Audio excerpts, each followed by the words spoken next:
ಒಂದ್ ನಿಮಿಷ ನಾನು ಕರ್ನಾಟಕದ ತೆರಿಗೆ ಕಟ್ತೀನಪ್ಪ ನಾನು ನನ್ನ ರಾಜ್ಯಕ್ಕೆ ತೆರಿಗೆ ಕಟ್ತೀನಿ ನಾನು ನನ್ನ ರಾಜ್ಯದ ಕೇಳ್ತೀನಿ ಕೇಂದ್ರಕ್ಕೂ ಕಟ್ತೀವಿ ನಾನು ಇಲ್ಲ ಅಂತ ಹೇಳ್ತಾನೆ ಇಲ್ವಲ್ಲ ಫಸ್ಟ್ ನೀವು ನಮ್ಮ ರಾಜ್ಯದ ಬಗ್ಗೆ ಮಾತಾಡಿ ಮೇಡಮ್ ನಮ್ ಕೇಂದ್ರದಿಂದ ಬರಬೇಕು ಕೇಂದ್ರಕ್ಕೆ ಹೋಗ್ತಿರೋದು ನಮ್ ದುಡ್ಡು ಬರ್ತಿಲ್ಲ ಬೇರೆ ರಾಜ್ಯಗಳಿಗೆ ಕಳಿಸ್ತಿದ್ದಾರೆ ಚುನಾವಣಾ ಪ್ರಚಾರಗಳಿಗೆ ಟ್ಯಾಕ್ಸ್ ಡೆವಲ್ಯೂಷನ್ ಬಗ್ಗೆ ಮಾಹಿತಿ ಇದ್ರೆ ದಯಮಾಡಿ ಮಾತಾಡಿ ಒಂದೇ ಒಂದು ರೂಪಾಯಿ ಇಲ್ಲದೆ ಚುಕ್ತಾ ಇದೆ ನೀವು ಕರ್ನಾಟಕ ರಾಜ್ಯಕ್ಕೆ ಟ್ಯಾಕ್ಸ್ ಡೆವಲ್ಯೂಷನ್ ಬಗ್ಗೆ ಮಾಹಿತಿ ಇಲ್ಲ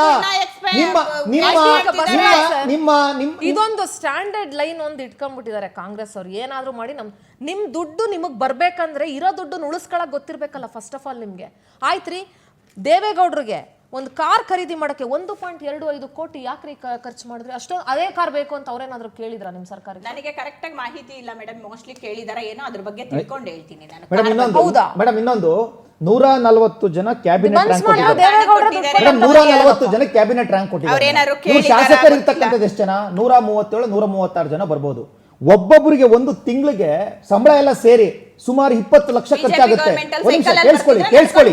ಕೇಳಿಸ್ಕೊಳ್ಳಿ ಬಿಜೆಪಿ ಸರ್ಕಾರದಲ್ಲಿ 32 ಏನೇನೋ ಮಾತಾಡಬೇಡ್ರಿ ಸ್ವಲ್ಪ ಕಾಂಗ್ರೆಸ್ ವಕ್ತಾರರ ತರ ಪ್ರಬುದ್ಧತೆಯಿಂದ ಮಾತಾಡಿ ಏನೇನೋ ಮಾತಾಡಬೇಡಿ 32 ಜನ ಇವರ ಮಿನಿಸ್ಟರ್ ಇದ್ದಾರೆ ಕೇಳಿಸ್ಕೊಳ್ಳಿ ಅನುತ್ರ ಕೊಡಿ ಇವ್ರ ಮಿನಿಸ್ಟರ್ಗಳು ಇರೋದು 32 ಜನ ಕ್ಯಾಬಿನೆಟ್ ರ್ಯಾಂಕ್ ಇರೋದು 140 ಜನ 140 ಜನ ಒಂದು ತಿಂಗಳಿಗೆ 14 ಕೋಟಿ ಖರ್ಚಾಗ್ತಾ ಇದೆ ಯಾರಿಗೂ ಕೊಟ್ಟಿಲ್ವಾ ಮೇಡಮ್ ಎಷ್ಟು ಜನ ಕೊಟ್ಟಿದ್ರು 100ಕ್ಕೂ ಹೆಚ್ಚು ಜನ 140 ಜನಕ್ಕೆ ಇಡೀ ದೇಶದಲ್ಲಿ ಎಷ್ಟು ಕೊಟ್ಟಿರ್ತಕ್ಕಂಥದ್ದು ಯಾವ ಅರ್ಹತೆ ಅಲ್ಲ ಟ್ಯಾಕ್ಸ್ ಹಣವನ್ನ ನೀವು ಉಚಿತವಾಗಿ ಕೊಡ್ತಕ್ಕಂಥದ್ದು ಅರ್ಹತೆನಾ ಇದು ಕರ್ನಾಟಕದ ಟ್ಯಾಕ್ಸ್ ಹಣವನ್ನ ಯಾರೋ ಅತ್ತೆ ಆಸ್ತಿನ ಅಳಿಯದಾನ ಮಾಡಿದ್ರೆ ಟ್ಯಾಕ್ಸ್ ಹಣವನ್ನ ಕೊಡ್ತಕ್ಕಂಥದ್ದು ಅರ್ಹತೆನಾ ಅದು ಇಡೀ ದೇಶದಲ್ಲಿ ಯಾರು ಕೊಟ್ಟಿಲ್ಲ ಇದನ್ನ ನಾಚಿಕೆ ಆಗ್ಬೇಕು ಇದನ್ನ ಇಡೀ ದೇಶದಲ್ಲಿ ಯಾರು ಕೊಟ್ಟಿಲ್ಲ ಈ ತರ ಕೇಂದ್ರದಲ್ಲಿ ಒಂದ್ ದಿನಕ್ಕೆ 106 ಕೋಟಿ 46,000 ಮೇಡಮ್ ನೀವು ನೋಡಿ ನಾವು ಯಾವ್ದು ಹೇಳಿದ್ರೆ ನೀವು ಯಾವ್ದು ನೋಡಿ 46,823 ಕೋಟಿ ದಿಲೀಪ್ ಒಂದ್ ನಿಮಿಷ ನನಗೆ ಕೋಟಿ ಬಡ್ಡಿಯನ್ನ ಕಟ್ತಾ ಇದ್ದಾರೆ ಇವರು ನಿಮಿಷ ದಿಲೀಪ್ ನನಗೆ ಬಸವರಾಜ್ ಸರ್ ಒಂದು ಅರ್ಥ ಆಗದೆ ಇರೋದು ಅಂದ್ರೆ what makes me to think so cheaply ಹೇಳ್ಬಿಡ್ತೀನಿ ನಾನು ಆನೆಸ್ಟ್ ಆಗಿ ಹೇಳ್ಬಿಡ್ತೀನಿ ಅಫ್ಕೋರ್ಸ್ ಕೇಂದ್ರ ನಮಗೆ ಹಣ ಕೊಡಬೇಕು ಅನ್ನೋದ್ರಲ್ಲಿ ನಾನು ಯಾವತ್ತೂ ಡಿನೈ ಮಾಡೇ ಇಲ್ಲ ನಾವು ಯಾವತ್ತೂ ಡಿಬೇಟ್ ಮಾಡುವಾಗ ನಾವು ಯಾವತ್ತೂ ರಾಜ್ಯದ ಪರನೇ ಹಂಗಂದ್ಬಿಟ್ಟು ರಾಜ್ಯದ ಪ್ರತಿ ವಿಚಾರ ಬಂದಾಗ್ಲೂ ಕೇಂದ್ರ ಅನ್ನಕ್ಕೆ I am not at all ready for that when it comes to ಕೇಂದ್ರ ವಿ ವಿಲ್ ಕ್ವೆಶ್ಚನ್ ಕೇಂದ್ರ ಸರ್ಕಾರ ಏನ್ ನಮ್ಮ ಮನೆ ಪಕ್ಕದ ಮನೆ ಏನಲ್ಲ at the same time sir ಅಲ್ಲ ಈಗ ಅವ್ರು ಮಾತಾಡ್ತಾರೆ ಪುಷ್ಪ ಅವರು ಅರ್ಹತೆ ಇದೆ ರೀ ಹಂಗಾರೆ 140 ಕೋಟಿ ಜನಕ್ಕೂ ಅರ್ಹತೆ ಇರುತ್ತೆ ಹಂಗಂತ ಎಲ್ರಿಗೂ ಕ್ಯಾಬಿನೆಟ್ ಮಿನಿಸ್ಟ್ರಿ ಕೊಡ್ತೀರಾ ಎಲ್ಲರೂ ಆಗಲ್ಲ ಅವರು ಎಲೆಕ್ಟೆಡ್ ಆಗಿರ್ತಾರೆ ಯಾರು ಎಲೆಕ್ಟೆಡ್ 140 ಜನಕ್ಕೆ ಹೆಂಗ್ ಕೊಡ್ತೀರಿ ಈಗ ಏನಾಗಿದೆ ಯಾರಿಗೋ ಹೋಗೋರಿಗೆ ಬರೋರಿಗೆ ಎಲ್ಲ ಕೊಡೋಕೆ ಕ್ಯಾಬಿನೆಟ್ ದರ್ಜೆ ಕೊಡೋಕೆ ಕಾನೂನಲ್ಲಿ ಅವಕಾಶ ಇಲ್ಲ ಕಾನೂನಲ್ಲಿ ಅವಕಾಶ ಇರೋದು ಕ್ಯಾಬಿನೆಟ್ ಮಂತ್ರಿಗಳು ರಾಜ್ಯ ಸ್ಟೇಟ್ ಮಿನಿಸ್ಟರ್ಗಳು ಅವ್ರ ಕ್ಯಾಬಿನೆಟ್ ಅಲ್ಲ ಮತ್ತೆ ಮಂತ್ರಿಗಳು ಸ್ಟೇಟ್ ಮಿನಿಸ್ಟರ್ ಅಷ್ಟೇ ಇರೋದು ಇನ್ನುಳಿದುದು ಕ್ಯಾಬಿನೆಟ್ ದರ್ಜೆ ಅಷ್ಟೇ ಕ್ಯಾಬಿನೆಟ್ ದರ್ಜೆ ಅದು ಮುಖ್ಯಮಂತ್ರಿಗಳು ವಿವೇಚನೆಗೆ ಬಿಟ್ಟಿದ್ದು ಆ ವಿವೇಚನೆಗೆ ಅದು ಅಪರಂಪಾರ ಅದು ಅಪರಿಮಿತ ಅದು ಲಿಮಿಟೇ ಇಲ್ವಾ ಯಾಕೆ ಕೊಡಬೇಕು ನಾವು ಯಾರೋ ಕನ್ಸಲ್ಟೆಂಟ್ ಕರ್ಕೊಂಡ್ ಬಂದಿದ್ದು ಕೂರಿಸಿದ್ದಾರೆ ಅವ್ನಿಗೆ ಕ್ಯಾಬಿನೆಟ್ ಮಿನಿಸ್ಟರ್ ಪೊಲಿಟಿಕಲ್ ಅಡ್ವೈಸರ್ ಅಂತೆ ಹೂ ಇಸ್ ಈ ಆಮೇಲೆ ಇವರೆಲ್ಲ ಯಾಕೆ ಕಾರ್ಯಕರ್ತರಿಗೆ ಯಾಕೆ ಕ್ಯಾಬಿನೆಟ್ ದರ್ಜೆ ಕೊಡಬೇಕು ಕಾಂಗ್ರೆಸ್ ಅಲ್ಲಿ ನೀವು ಹುದ್ದೆ ಕೊಡಕ್ಕೆ ಆಗ್ತಾ ಇಲ್ಲ ನಿಮಗೆ ಕಾಂಗ್ರೆಸ್ ಕಾರ್ಯಕರ್ತರಿಗೆ ಕಾಂಗ್ರೆಸ್ ಹುದ್ದೆ ಕೊಡಕ್ಕೆ ಆಗ್ತಾ ಇಲ್ಲ ಸರ್ಕಾರದಲ್ಲಿ ಕೊಡ್ತಾರೆ ಕರೆದು ಯಾಕೆ ಖರ್ಚಲ್ಲಿ ಕೊಡ್ತಾ ಇದ್ದಾರೆ ಗ್ಯಾರಂಟಿ ಅನುಷ್ಠಾನ ಅಧ್ಯಕ್ಷ ಅಂತ ಹೇಳಿ 6 ಲಕ್ಷ ಸಂಬಳ ಕೊಡ್ತಾರೆ ಮೇಡಮ್ ತಿಂಗಳಿಗೆ ಉಪಾಧ್ಯಕ್ಷ ಅಂತ ಹೇಳಿ ಒಬ್ಬೊಬ್ಬರು 4 ಲಕ್ಷ ಸಂಬಳ ಕೊಡ್ತಾ ಇದ್ದಾರೆ ಸಮಿತಿ ಅಂತೂ ಸರ್ ಪಾಳು ಬಿದ್ದು ಹೋಗಿದೆ ತಾಲೂಕಿಗೆ 5 ಜನ ಉಪಾಧ್ಯಕ್ಷರು ಅವ್ರಿಗೆಲ್ಲ ಸಂಬಳ ಅಲ್ಲಿ ಗ್ಯಾರಂಟಿಗಳು ಸರಿಯಾಗಿ ಕೊಡಿ ಅಂತಂದ್ರೆ ಅವ್ರಿಗೆಲ್ಲ ಸಂಬಳ ಪುಷ್ಪ ಅವರೇ ಪ್ಲೀಸ್ ಏನ್ ಗೊತ್ತಾ ನೀವು ಮಾಡಿಲ್ವಾ ಅವ್ರು ಮಾಡಿಲ್ವಾ ಅವ್ರು ಮಣ್ಣು ತಿಂದಿದ್ದಾರೆ ನೀವು ಅನ್ನ ತಿನ್ನಿ ಅಂತ ನಾವು ಹೇಳ್ತಾ ಇದ್ದೀವಿ ಒಂದ್ ನಿಮಿಷ ಪುಷ್ಪ ಅವರೇ this is not the way you are suppose to talk ಒಂದು ಆಡಳಿತ ಪಕ್ಷದಲ್ಲಿ ಇಟ್ಕೊಂಡು ಸಾಕಷ್ಟು ತೂಕ ಮತ್ತು ಜವಾಬ್ದಾರಿಯಿಂದ ಮಾತಾಡಬೇಕು ಆದ್ರೆ ನೀವು ಅರ್ಹತೆ ಇದೆ ಅರ್ಹತೆ ಎಲ್ರಿಗೂ ಇರುತ್ತೆ ಅದು ಮುಖ್ಯಮಂತ್ರಿಗಳ ವಿವೇಚನೆ 7 ಕೋಟಿ ಜನಕ್ಕೂ ಅರ್ಹತೆ ಇದೆ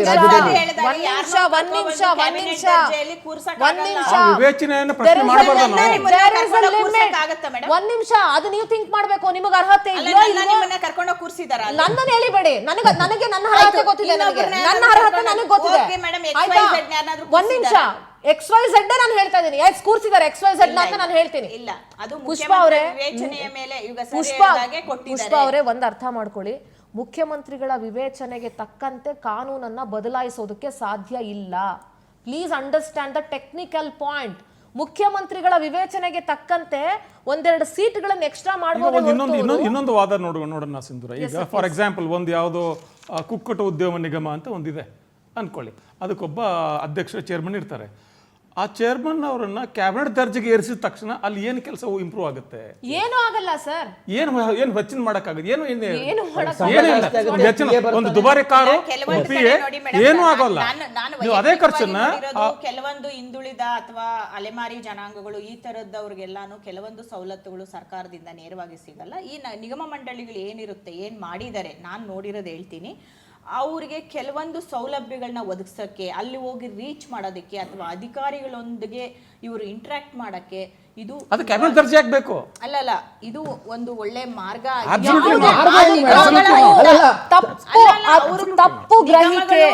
ನಿಗಮ ಮಂಡಳಿಯವರು ಮೇಡಮ್ ಒಂದು ನಿಮಿಷ, ನಿಗಮ ಮಂಡಳಿಯವರು ಒಂದು 15 ಜನ ಬರ್ಬೋದು ಮೇಡಮ್. 15ರಿಂದ 20 ಜನ ನಿಗಮ ಮಂಡಳಿ ಅಧ್ಯಕ್ಷರು. ಕ್ಯಾಬಿನೆಟ್ ದರ್ಜೆ ಒಂದು 32 ಜನ, ಟೋಟಲ್ 54 ಜನ ಬರ್ತಾರೆ. 52 ಜನ ಬರ್ತಾರೆ.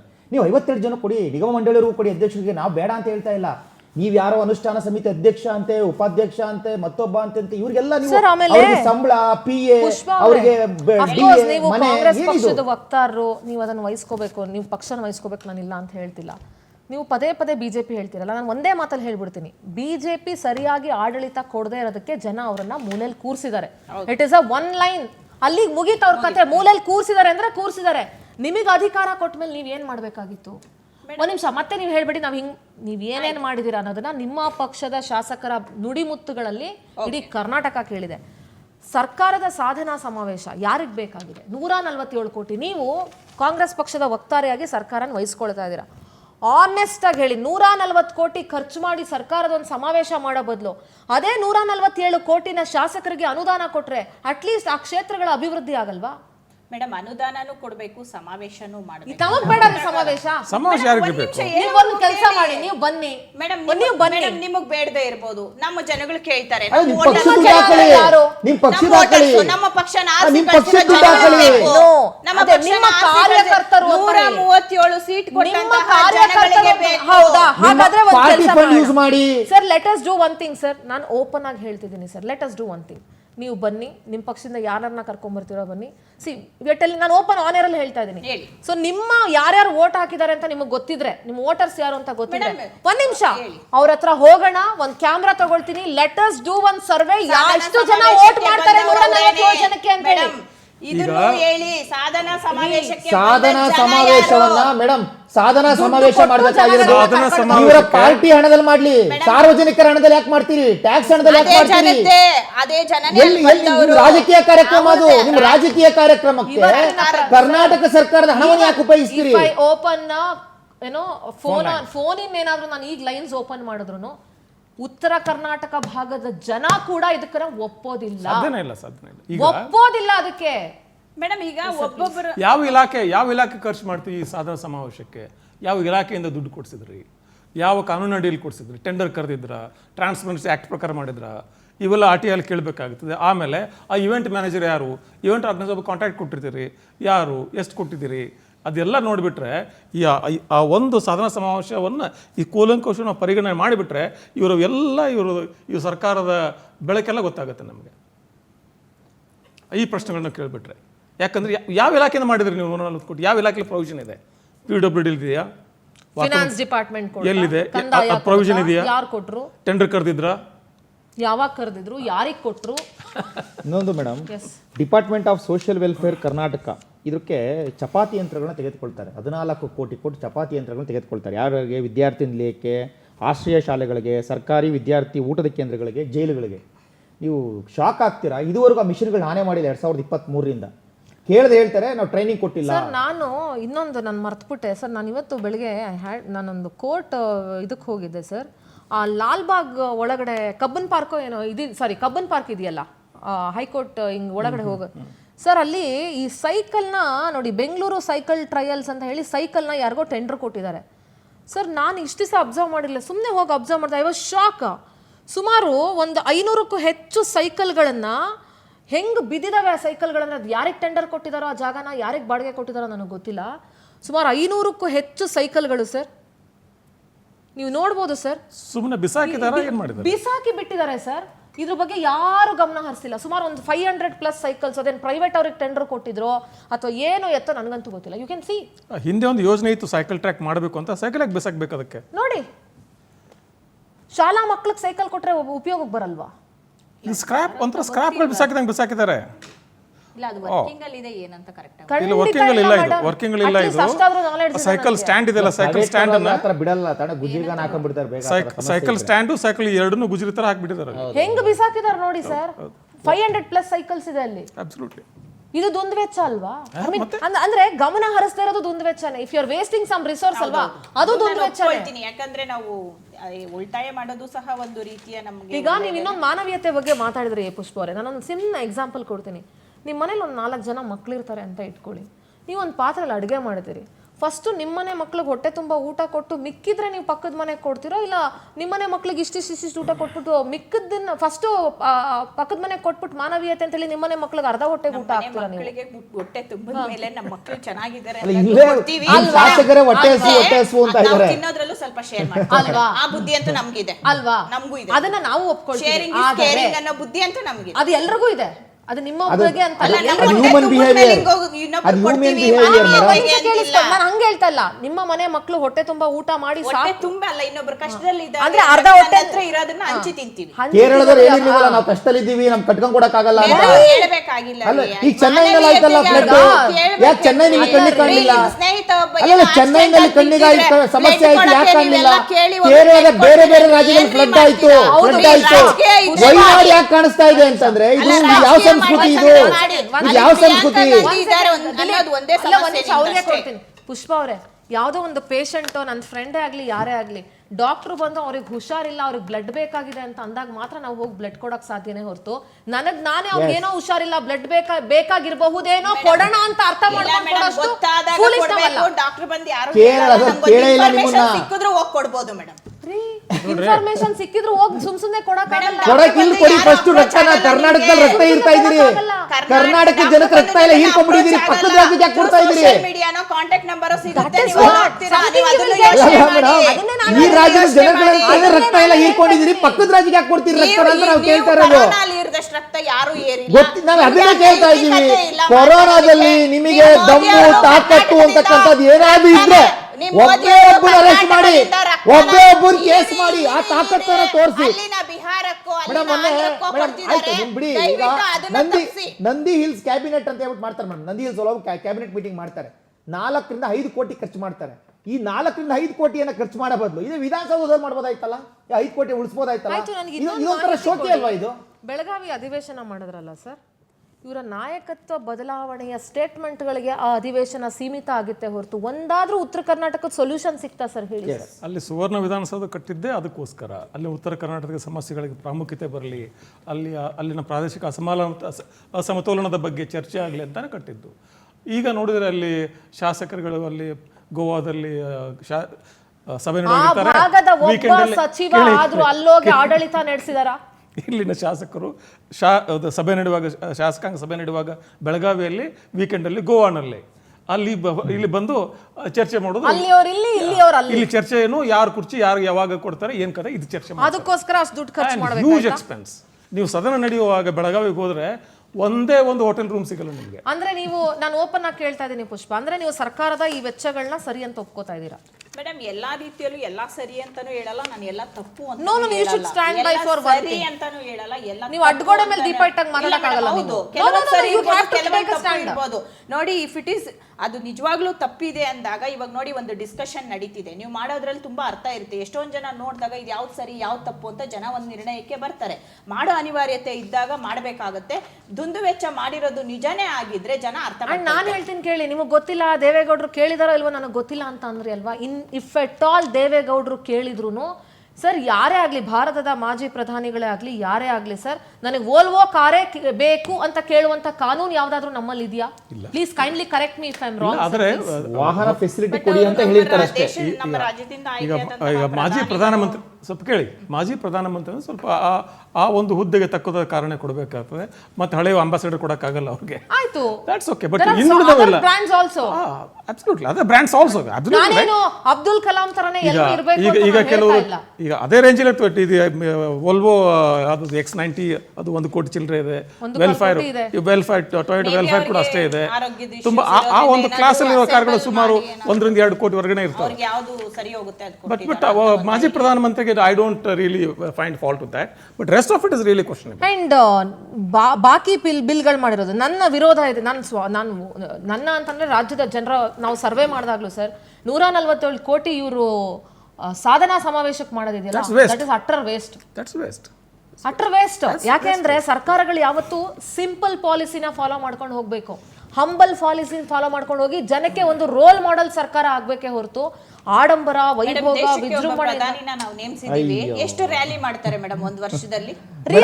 ರ್ಯಾಲಿ ಮಾಡೋದು ಅವ್ರು ಪಾರ್ಟಿ ಫಂಡ್ ಅಲ್ಲಿ ಮಾಡ್ತಾರೆ, ಸರ್ಕಾರದ ಹಣ ಉಪಯೋಗಿಸಲ್ಲ ಅವರು. ಮಾಹಿತಿ ಕೊರತೆಯಿಂದ ಬರ್ತೀರಲ್ಲ ನೀವು. ಅಲ್ಲ, ರ್ಯಾಲಿ ಮಾಡ್ತಕ್ಕಂಥದ್ದು ರಾಜಕೀಯ ಕಾರ್ಯಕ್ರಮ. ನೀವು ತಿಳ್ಕೊಳ್ಳಿ ಮೊದಲು ದಯಮಾಡಿ. ಸರ್ಕಾರದ ದುಡ್ಡರ್ರಿ ಅದು. ಮೋದಿ ಅವರು ಮಾಡ್ತಕ್ಕಂಥದ್ದು ರಾಜಕೀಯ ಕಾರ್ಯಕ್ರಮ.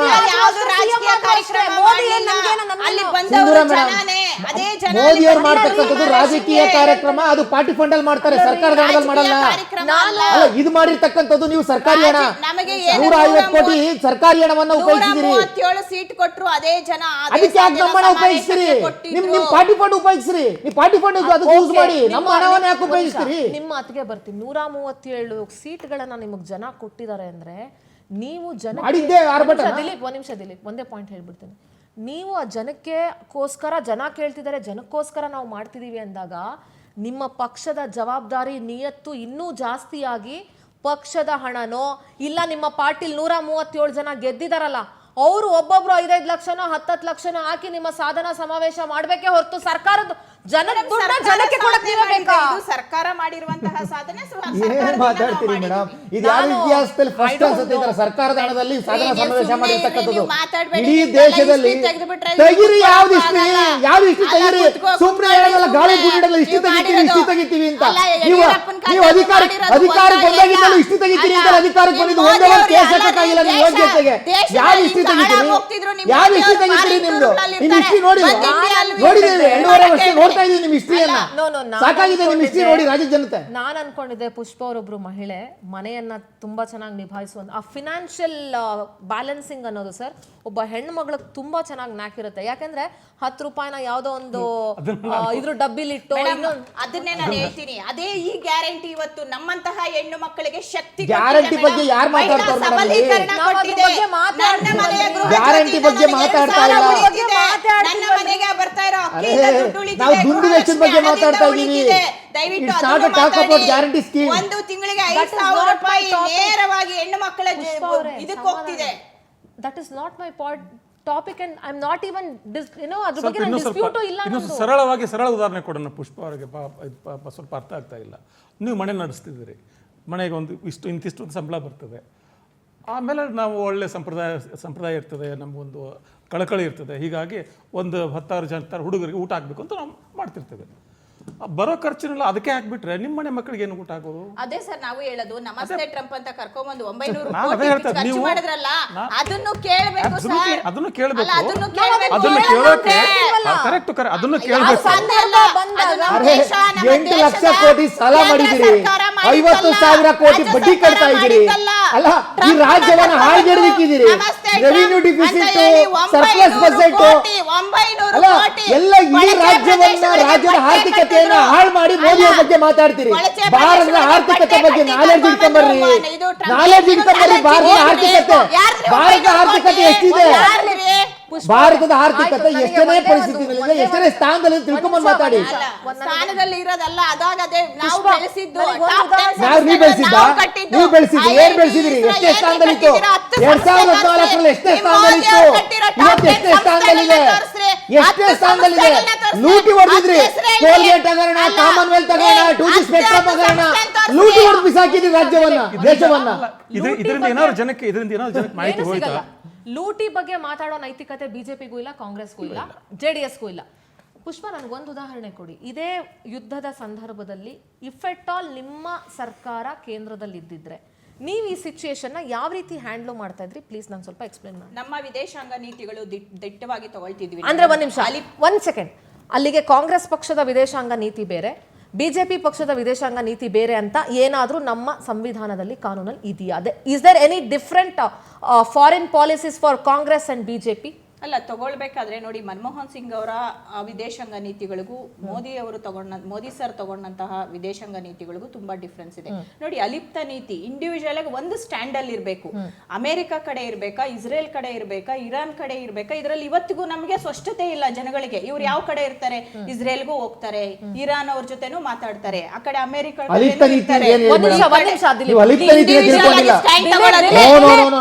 ಯಾವುದೇ ನೇಷನ್ ಜೊತೆ ಗುರುತಿಸ್ಕೊಳ್ಳಂಗಿಲ್ಲ. ಅಲಿಪ್ತ ನೀತಿ ಅದನ್ನೇ ಮಾಡ್ತಿರ್ತಕ್ಕಂಥದ್ದು. ನಾವು ಯಾರ ಪರವಾಗೂ ಇಲ್ಲ. ನಾವು ಒಂದೇ ನಿಮಿಷ ಪ್ಲೀಸ್, ಎಲ್ಲಾರ ತಟ್ಟೆಲ್ಲೂ ನೀವು ಹೇಳಿ. ಅದೇ ಮೇಡಮ್ ಹೇಳದ್ನಲ್ಲ, ಈಗ ಒಂದು ಅಲಿಪ್ತ ನೀತಿ ಅಂದ್ರೆ ಒಂದು ಸ್ಟ್ಯಾಂಡ್ ಅಲ್ಲಿ ಇರ್ಬೇಕು. ಇಲ್ಲ, ನಾನು ಇಸ್ರೇಲ್ ಜೊತೆ ಇದ್ದೀನಿ, ಇಲ್ಲ ಟ್ರಂಪ್ ನ ಕರ್ಕೊಂಡ್ಬಂದು ನಮಸ್ತೆ ಟ್ರಂಪ್ ಮಾಡಿ 900 ಕೋಟಿ ಅಲಿಪ್ತ ನೀತಿನ ಸುಳ್ಳು ಹೇಳ್ತಿದ್ದಾರೆ. ಟ್ರಂಪ್ಗೋಸ್ಕರ ಏನೆಲ್ಲ ಮಾಡಿದ್ದಾರೆ ಅಂತ ಇವತ್ತಿನ ದಿವಸ ಜನ ನೋಡ್ತಿದ್ದಾರೆ. ಟ್ರಂಪ್ ಜೊತೆ ಆದ್ರೂ ನಿಂತ್ಕೋಬೇಕಿತ್ತು, ಇಲ್ಲ ರಷ್ಯಾ ಜೊತೆ ಆದ್ರೂ ನಿಂತ್ಕೋಬೇಕಿತ್ತು. ಇವತ್ತು ಮೇಡಮ್ ಒಂದು ಇವ್ರು ಸ್ಪಷ್ಟಪಡಿಸ್ಲಿ, ಮೋದಿ ಅವರು ಯಾರ ಜೊತೆ ಇದ್ದಾರೆ? ಓಕೆನಾ? ನಿಮ್ಮ ಭಾರತದ ಅಕ್ಕಪಕ್ಕದಲ್ಲಿರುವಂತಹ ಯಾವ ಕಂಟ್ರಿ ಜೊತೆ ಒಳ್ಳೆ ಸಂಬಂಧ ಇಟ್ಕೊಂಡಿದ್ದಾರೆ? ಆಯ್ತಾ, ನಿಮಗೆ ಅವ್ರ ಉತ್ತರ ಆಮೇಲೆ ನೀವು ಅವ್ರ ಹತ್ರ ತಗೊಳ್ಳಿ. ಇದಕ್ಕೆ ನಿಮ್ಮ ಮಾತಿಗೆ ನಂದೊಂದು ಪ್ರಶ್ನೆ ಇದೆ, ಇದಕ್ಕೆ ನೀವು ನನಗೆ ಉತ್ತರ ಕೊಡ್ಬೇಕು. ಯಾಕೆಂದ್ರೆ ನಾನು ನಿಮ್ಮಷ್ಟು ದೊಡ್ಡ ದೊಡ್ಡ ದೇಶಗಳ ಬಗ್ಗೆ ಮಾತಾಡೋಷ್ಟು ನಾನು ದೊಡ್ಡವಳಲ್ಲ ನಿಮ್ಮ ತರ. ನಾನೊಬ್ಬ ಸಣ್ಣ ಜರ್ನಲಿಸ್ಟ್ ಅಂತಾನೆ ಅನ್ಕೊಳ್ಳಿ. ನಾನು ನಿಮ್ಮ ಹತ್ರ ಒಂದು ಪ್ರಶ್ನೆ ಕೇಳ್ಬಿಡ್ತೀನಿ. ನೀವಂದ್ರಿ ಈ ಕಡೆ ಇಸ್ರೇಲ್ ಜೊತೆಗೂ ಇರ್ತಾರೆ, ಈ ಕಡೆ ಆ ಕಡೆಗೂ ಇರ್ತಾರೆ, ಈ ಕಡೆಗೂ ಇರ್ತಾರೆ. ಯಾರ ಜೊತೆ ಮೋದಿ ಚೆನ್ನಾಗಿದ್ದಾರೆ, ಯಾರ ಜೊತೆಗೆ ಅಂತ ನಮ್ಗೆ ಒಂದ್ ಕಡೆ ಗುರ್ತಿಸ್ಕೋಬೇಕು ಅಂತ ಹೇಳಿದ್ರಿ. ಪುಷ್ಪ, ನನ್ನ ಪ್ರಶ್ನೆ ಸರಿಯಾಗಿ ಕೇಳಿಸ್ಕೊಂಡು ಉತ್ತರ ಕೊಡಿ. You can not escape from this question. ಈಗ ಆಲ್ರೆಡಿ ನಿಮ್ಮ ಪಕ್ಷದಲ್ಲಿ ನಾಯಕತ್ವ ಬದಲಾವಣೆಯ ಬಗ್ಗೆ ಸಾಕಷ್ಟು ಗೊಂದಲಗಳು, ಸಮಸ್ಯೆಗಳು ಇದೆ. ನಿಮ್ಮ ಹೈಕಮಾಂಡ್ ಯಾರ ಪರವಾಗಿದೆ ಅಂತ ಯಾಕೆ ಸ್ಪಷ್ಟ ನಿಲುವನ್ನ ತೆಗೆದುಕೊಳ್ತಾ ಇಲ್ಲ? ನಿಮ್ಮ Mallikarjun Kharge, let me finish my question. ನಿಮ್ಮ ಮಲ್ಲಿಕಾರ್ಜುನ್ ಖರ್ಗೆ ಮತ್ತು ನಿಮ್ಮ ಹೈಕಮಾಂಡು ಇಲ್ಲ ನಾನು ಸಿದ್ದರಾಮಯ್ಯನ ಪರ ಇದ್ದೀನಿ ಅಂತ ಹೇಳ್ಬೇಕು, ಇಲ್ಲ ನಾನು ಡಿ ಕೆ ಶಿವಕುಮಾರ್ ಪರ ಇದ್ದೀನಿ ಅಂತ ಹೇಳ್ಬೇಕು, ಇಲ್ಲ ನಾನು ಇನ್ನೊಬ್ರ ಬಗ್ಗೆ ಇನ್ನೊಬ್ರನ್ನ ಪರವಾಗಿದ್ದೀನಿ ಅಂತ ಹೇಳ್ಬೇಕು. ಯಾಕೆ ನಿಮ್ಮ ಹೈಕಮಾಂಡು ಯಾವುದೇ ಒಂದು ನಿರ್ಧಾರವನ್ನ ತೆಗೆದುಕೊಳ್ತಾ ಇಲ್ಲ? ಇಷ್ಟೆಲ್ಲ ಹಾದಿ ಬೀದಿ ರಂಪ ಆದ್ರೂ ಪ್ಲೀಸ್ ಹೇಳಿ ಮೇಡಮ್. ಒಂದೇ ಒಂದ್ ಮಾತು, ನೀವು ಇಷ್ಟೆಲ್ಲಾ ಕುರ್ಚಿ ಕದನ ಆಗಿದೆ ಅಂತ ಯಾವುದೋ ಒಂದು ಡಿಬೇಟ್, ಒಂದು ನಮ್ಮ ಸರ್ಕಾರ ಬಂದು 8 ದಿವಸ ಆಗಿತ್ತು. ಅವತ್ತು ಹೋದಾಗ ಒಂದಷ್ಟು ಜನ ಹೇಳಿದ್ರು ಇನ್ನ ಸಿದ್ದರಾಮಯ್ಯ ಸರ್ 8 ದಿವಸ ಇರೋದು, ನೆಕ್ಸ್ಟ್ ಡಿ ಕೆ ಸರ್ ಬರ್ತಾರೆ ಅಂತ ಬಿಜೆಪಿ ಅವರು ಹೇಳಿದ್ರು. ಪುಷ್ಪ, ಒಂದ್ ನಿಮಿಷ ನಾನು ಹೇಳ್ತೀನಿ ಮೇಡಮ್. ಕುರ್ಚಿ ಕದನ ಯಾರು ನಡೆಸ್ತಿದ್ದಾರೆ? ಡಿ ಕೆ ಶಿವಕುಮಾರ್ ಸಾಹೇಬ್ರು ಎಲ್ಲಾದ್ರೂ ಹೇಳಿದಾರ ನಾನು ಕುರ್ಚಿ ಬೇಕು, ಸಿಎಂ ಸೀಟ್ ಬೇಕಂತ? ಒಂದು ಹೇಳಿಕೆ ತೋರಿಸಿ,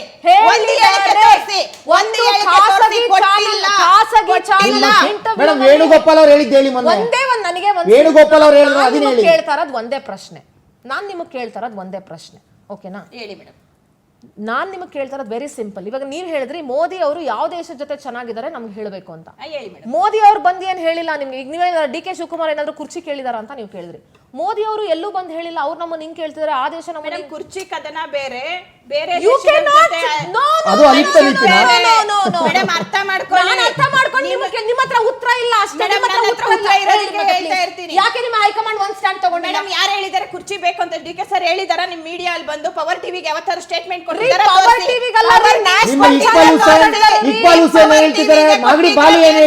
ಒಂದ್ ನಿಮಿಷ,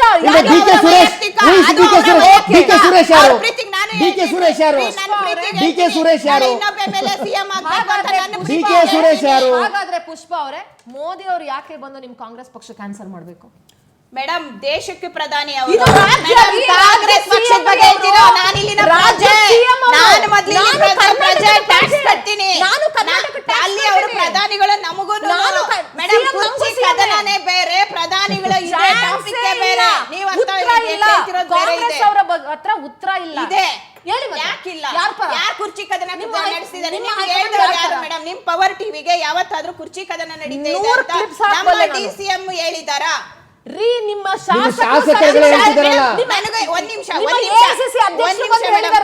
ಬಾಯಿ ಮುಚ್ಕೊಂಡು ಸುಮ್ಮನೆ ಅಂತ ಹೇಳಿದ್ದಾರೆ. ನನಗೆ ಪ್ರೀತಿ ಇದೆ ಒಬ್ಬರ ಮೇಲೆ. ಓಕೆ, ಲಕ್ಷ್ಮೀ ಹೆಬ್ಬಾಳ್ಕರ್ ಮೇಡಮ್ ನನಗೆ ಮುಖ್ಯಮಂತ್ರಿ ಹೇಳ್ಬೇಕಿತ್ತಲ್ಲ, ಅವಾಗೆಲ್ಲ ಸುಮ್ಮನೆ ಇರ್ಬೇಕು.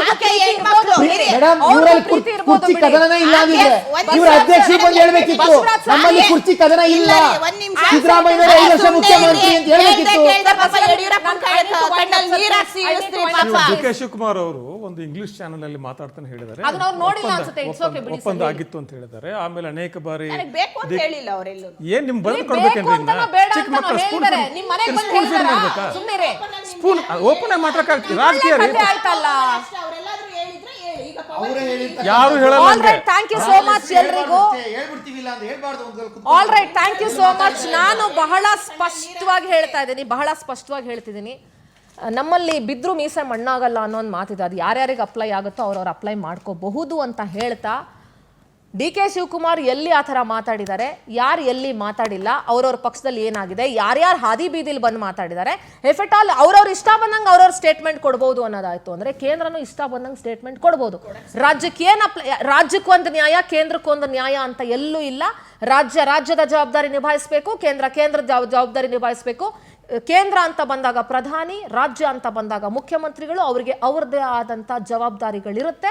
ಅದನ್ನ ಕ್ರಾಸ್ ಮಾಡಿ ಅವರು ಹೋಗೋಕ್ಕಾಗಲ್ಲ, ಇವರು ಹೋಗೋಕ್ಕಾಗಲ್ಲ. ಆ್ಯಂಡ್ ನೈತಿಕತೆ ಬಗ್ಗೆ ಮಾತನಾಡುವಂಥ ಆ ನೈತಿಕತೆ ಬಗ್ಗೆ ಮಾತನಾಡೋ ನೈತಿಕತೆ ಎರಡೂ ಪಕ್ಷಗಳಿಗಿಲ್ಲ, ಎರಡೂ ರಾಷ್ಟ್ರೀಯ ಪಕ್ಷಗಳಿಗಿಲ್ಲ.